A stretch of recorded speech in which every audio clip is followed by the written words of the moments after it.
Hey guys, I'm Kayla and I'm here with my dog Kaipo. Welcome back to a new week. Today, Pastor Christian is going to continue talking about how to change your world. So stay tuned and continue watching. What's up guys? Pastor Christian here. And I gotta say, I'm excited to be back again this week and getting to share with you guys what God's just been working on in my heart.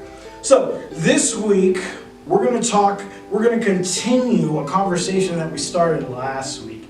And last week, we started talking about how you, myself, others can start to change our world.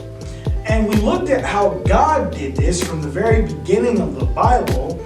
And that's what we're going to continue this week, is that thought process. Last week, we talked about how we can speak life into our situations.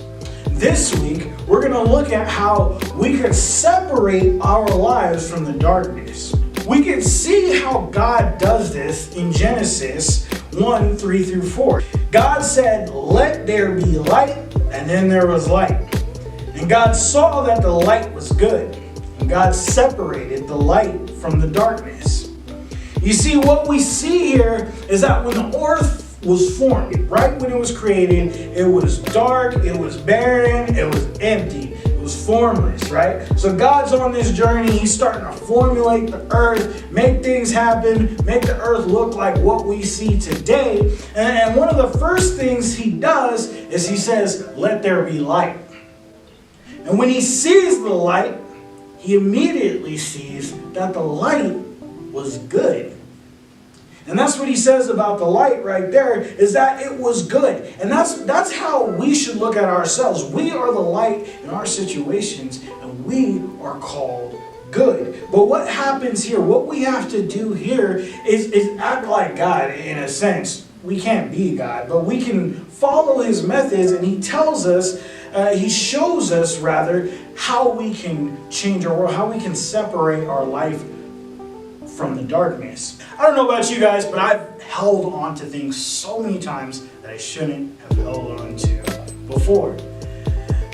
And that's how we begin to separate our life from darkness, is letting go of the things that are keeping us chained to the darkness.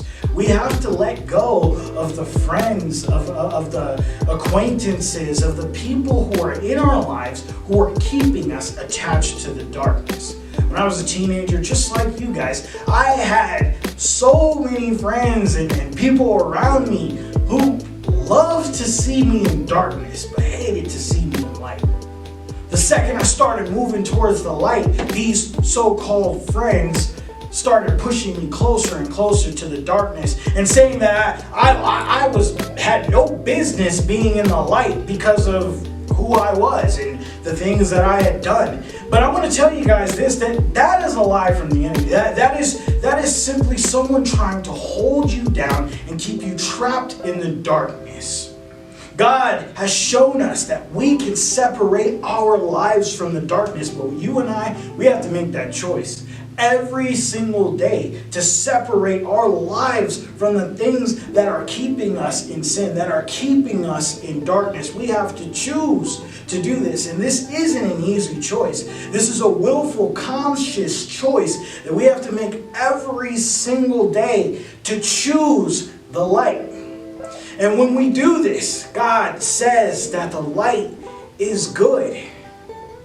And when we do this, we make it so that our light can then shine onto other people, so that those who are living in darkness, those who are trapped and held captive by that darkness, now our light can shine out onto them.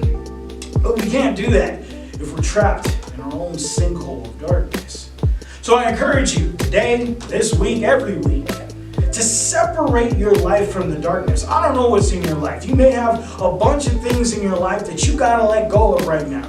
Well, I pray this week for the courage for you to let go of those things, to remove those barriers and step out of that darkness into the light. Be blessed this week and be encouraged. So as Pastor Christian was saying, continue walking in that light. Continue to seek that light. The more you step into the light, the less attractive the darkness will seem. We need the light to be exposed of the darkness in our heart. If you liked the video, give it a thumbs up. I hope you guys took something away from it. Share it with other people. Thank you for watching. We'll see you guys next week with part 3.